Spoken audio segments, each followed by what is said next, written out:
ہم جس مسجد میں تراویح پڑھتے ہیں وہاں 8 رکعت پڑھتے ہیں، 8 رکعت سے ادا نہیں ہوتی، باقی پھر آپ کو خود اکیلے پڑھنی پڑیں گی، یا اس مسجد میں جاؤ جہاں 20 ہوں۔ یہ محض ضد ہے، ورنہ جس بات پہ امت کا تواتر اور تعامل ہو جائے اس پر نہ کوئی سند کی ضرورت ہوتی۔ اب دیکھو سورج نکلا ہوا ہو تو اس میں سند کی ضرورت ہے کہ جی سورج نکلا ہے یا نہیں نکلا، نکلا ہوا ہے۔ اسی لیے ایک بہت بڑے عالم بھی تھے، بہت بڑے قاضی بھی تھے، عطیت اللہ، فوت ہو گئے رحمۃ اللہ علیہ، اور حرم مدینہ میں بھی ان کا درس ہوتا تھا مغرب سے عشاء تک۔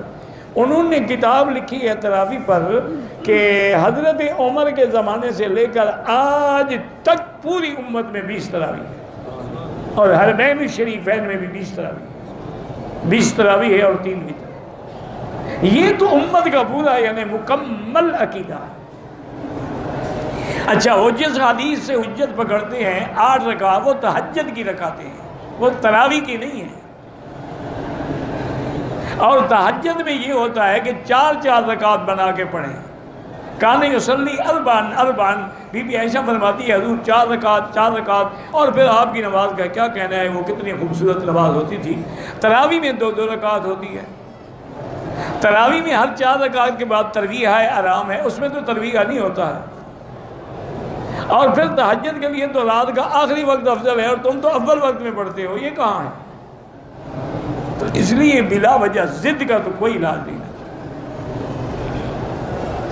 ایک ہی علاج ہے کہ دعا کریں اللہ دلوں سے بغض اور ضد کو نکال دے، تو کوئی مسئلے ہیں ہی نہیں۔ اچھا اب دیکھیں، ایک حدیث میں 11 رکعت بھی ہے، 12 رکعت بھی ہے، 13 رکعت بھی ہے، 20 رکعت۔ تو اب جو آدمی 20 پڑھے گا تو 8 والی حدیث، 12 والی، 11 والی، سب پہ عمل ہو گیا نا۔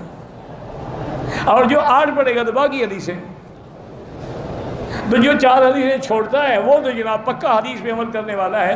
جو ایسا عمل کرتا ہے کہ ساری حدیثوں میں عمل، جو کہتے ہیں نہیں جناب یہ دیکھو یہ تو ونفی ہیں، اب اس کا بھی علاج میرے پاس نہیں ہے، ماں سوائے اس کے کہ دعا کی جائے۔ امام گھر کر کے اس نے عمل کیا، لیکن آج بھی کہتے ہیں کہ آج بھی بہت سارے لوگ ہیں جو 20 تراویحوں کا انکار کرتے ہیں۔ میرا بھائی دعا کرو اللہ تعالیٰ آپ سب کو ہدایت عطا فرمائے۔ اور جس دور سے اور جس وقت سے ہم گزر رہے ہیں نا، یہ وقت ایسا نہیں ہے کہ ہم فروعی مسائل میں اختلاف کریں، اصول میں اختلاف ہوتا ہی نہیں۔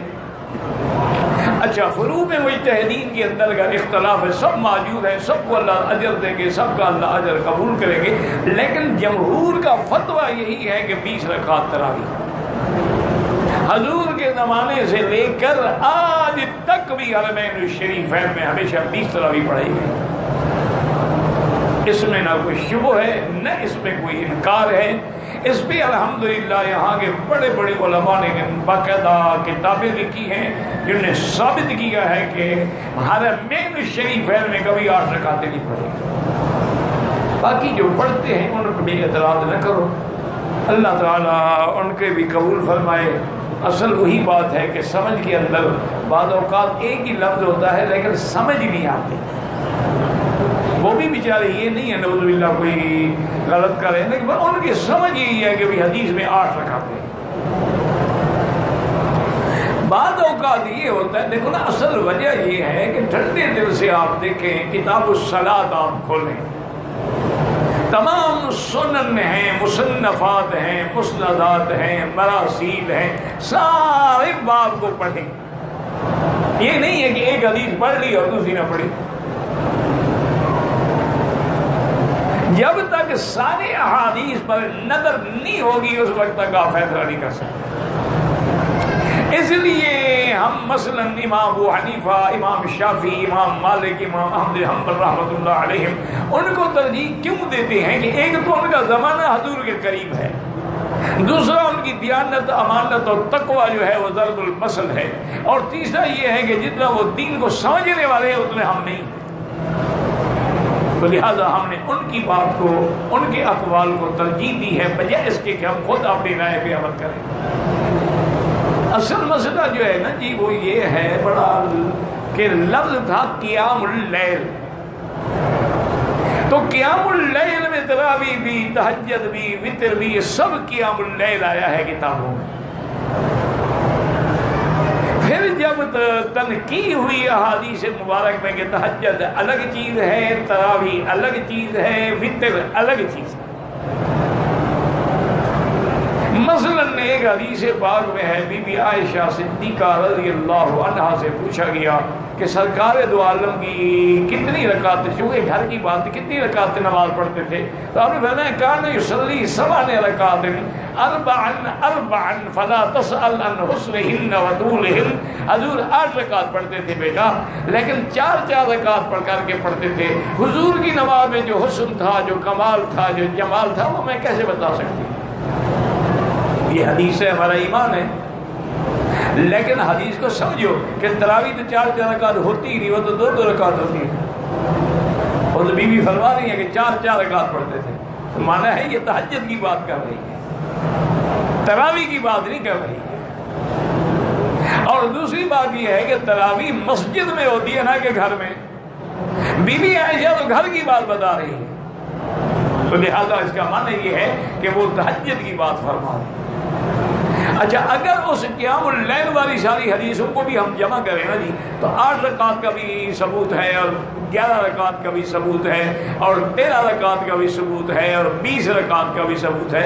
اب خدا کے لیے جھگڑے نہ کرو، ٹھنڈے دل سے سوچو، جس بندے نے 20 رکعت تراویح پڑھی تو ساری حدیثوں پہ عمل ہو گیا، 8 والی پر بھی، 11 والی پر بھی، 13 والی پر بھی، 20 والی پر بھی، اور جس نے 8 پڑھی باقی حدیثوں کو کیوں چھوڑ دیا؟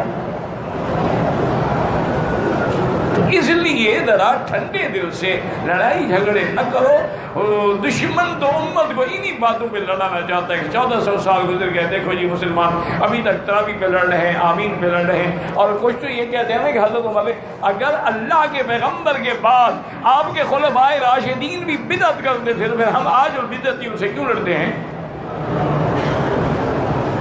اللہ فرماتے ہیں کہ میرے خلفائے راشدین کا عمل اسی طرح سنت ہے جیسے میری سنت ہے، اس کو بدعت کیسے کہا جا سکتا ہے؟ علیکم سنتی و سنت الخلفاء الراشدین المہدیین تمسکوا بہا وعضوا علیہا بالنواجذ۔ پہلے بات یہ تھی کہ تراویح تو موجود تھی، وہ بدعت ہو نہیں سکتی۔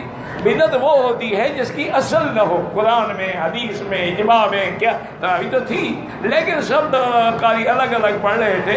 حضرت عمر نے اتنا کیا کہ ان کو ایک امام کے پیچھے کھڑا کر دیا کہ ایک ہی جماعت ہو اور ایک ہی جماعت میں اتفاق ہو، یہ نہ ہو کہ ٹکڑی ٹکڑی نظر نہ آئے ایک طرف۔ جیسے کہ قرآن تو موجود تھا لیکن جمع حضرت ابو بکر نے کرایا۔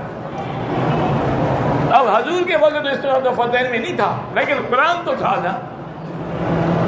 اس لیے اللہ سے دعا کریں۔ کچھ نوجوان بچے ہوتے ہیں اور جذبات میں آ کے پھر ایسی باتیں کہہ جاتے ہیں، اللہ معاف کرے، اللہ معاف کرے۔ جو کسی عام عالم کے بارے میں بھی کہنے سے ڈر لگتا ہے، چل جائے کہ صحابہ پر آدمی اعتراض کرے، اور خاص طور پہ